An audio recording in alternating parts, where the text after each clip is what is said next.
Oke, mari kita langsung bedah tumpukan catatan menarik yang Anda bagikan ini ya. Isinya luar biasa nih, rangkuman berbagai taktik dan filosofi dari sosok-sosok ya berprestasi tinggi lah, para titan di bidangnya. Misi kita jelas, menggali intisari paling berharga dari semua ini, yang mungkin bisa Anda terapkan atau ya setidaknya jadi bahan pemikiran menarik gitu. Siap-siap. Yang langsung kerasa dari sumber-sumber ini tuh betapa beragamnya pendekatan mereka. Ada yang fokus ke optimalisasi fisik lewat biohacking yang cukup ekstrim. Ada juga yang ngasah strategi mental yang unik banget. Kita bakal lihat deh spektrumnya gimana mereka ini berusaha nembus batas fisik maupun mental. Oke, mari kita mulai dari yang cukup sering dibicarain ya belakangan. Ketosis dan puasa. Catatan Anda nyinggung peneliti Dom D'Agostino. Dia nemuin kalau puasa atau diet keto itu bisa ningkatin produksi energi per molekul oksigen. Kayak ngasih bahan bakar yang lebih efisien gitu ya. Betul, betul. Secara sederhana sih, tubuh bisa pakai keton sebagai sumber energi alternatif selain glukosa kan? Nah, beberapa riset awal, seperti yang disinggung di catatan Anda itu, ngindikasikan keton ini lebih hemat oksigen. Artinya, ya potensi lebih banyak daya ledak atau daya tahan dengan jumlah oksigen yang sama. Makanya nggak heran kalau beberapa atlet elit, kayak pesepeda yang Anda catat itu, tertarik nyobain. Terutama buat performa di ketinggian, di mana oksigen kan lebih tipis. Wah, menarik banget penjelasan efisiensi oksigennya itu. Tapi yang bikin saya agak kaget di catatan ini adalah contoh seseorang yang ngelakuin angkat beban berat setelah puasa 3 hari. Itu kedengaran ekstrim banget sih. Apa ada konteks lebih lanjut soal itu ya? Catatannya memang nyebutin itu sebagai contoh kemampuan tubuh beradaptasi, tapi ya tentu aja ini kasus yang spesifik banget dan nggak disaranin tanpa persiapan atau pemahaman mendalam ya. Ini lebih nunjukin sejauh mana beberapa individu tuh bersedia bereksperimen gitu dengan batasan fisik mereka. Meskipun perlu diingat juga, adaptasi dan respons tiap orang terhadap puasa atau keto bisa beda-beda banget. Ini bukan rekomendasi umum ya, lebih ke ilustrasi potensi ekstrim aja. Oke, paham-paham. Jadi lebih ke gambaran batas eksplorasi ya, bukan anjuran. Nah, dari eksplorasi fisik, catatan Anda juga masuk ke ranah mental nih. Ada contoh menarik dari Amelia Boone. Dia juara lari rintangan. Dia sengaja lari pas hujan deras dan dingin. Katanya sih latihan skenario terburuk. Gimana tuh? Iya, itu strategi bangun resiliensi yang proaktif banget. Filosofinya itu sengaja menghadapkan diri pada kesulitan dalam latihan. Biar pas kondisi buruk beneran terjadi di kompetisi, secara mental dia udah imun gitu. Udah nggak kaget atau gentar lagi. Semacam vaksinasi lah terhadap kesulitan. Vaksinasi kesulitan. Menarik. Ini kontras banget ya sama pandangan lain yang juga dikutip di catatan Anda dari Tim Ferriss, yang kayaknya cenderung ngelihat kegagalan tuh lebih sebagai sesuatu yang tragis, bukan sekedar pelajaran.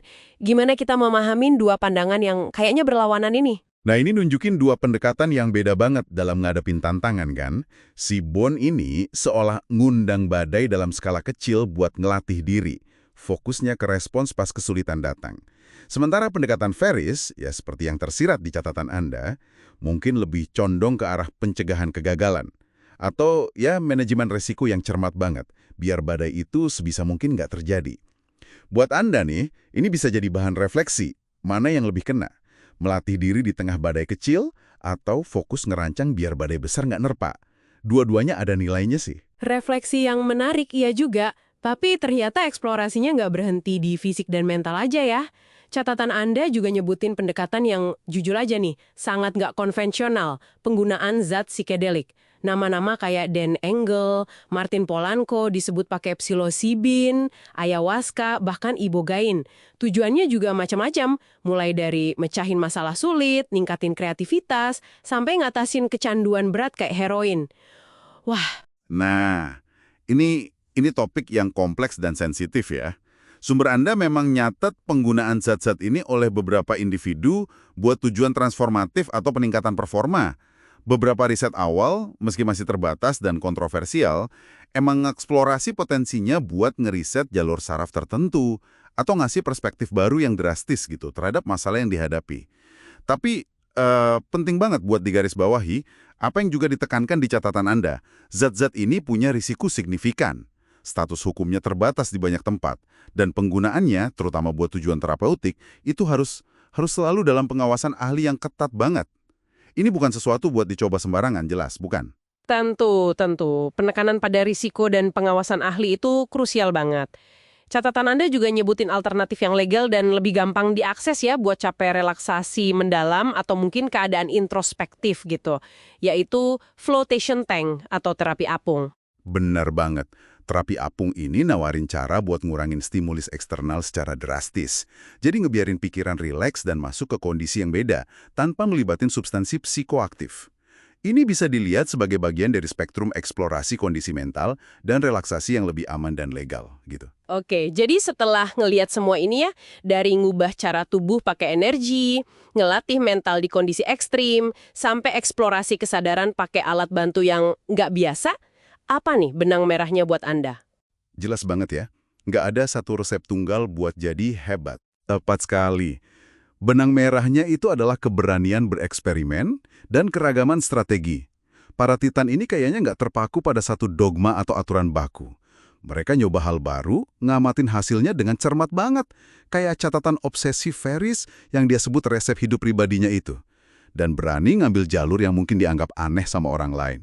Mereka itu eksperimenter ulung pada diri mereka sendiri. Eksperimenter ulung, saya suka istilah itu. Oke, nah sebagai penutup nih, ini satu pemikiran buat Anda bawa pulang. Dari semua pendekatan yang kita bahas hari ini, manipulasi metabolisme, latihan mental keras, atau bahkan eksplorasi kesadaran yang lebih dalam, mana yang paling memicu rasa penasaran Anda? Meskipun mungkin kedengarannya paling nggak biasa, atau di luar zona nyaman Anda saat ini. Mungkin aja disitulah area pertumbuhan atau potensi unik Anda nunggu buat digali. Sampai jumpa di pembahasan berikutnya ya.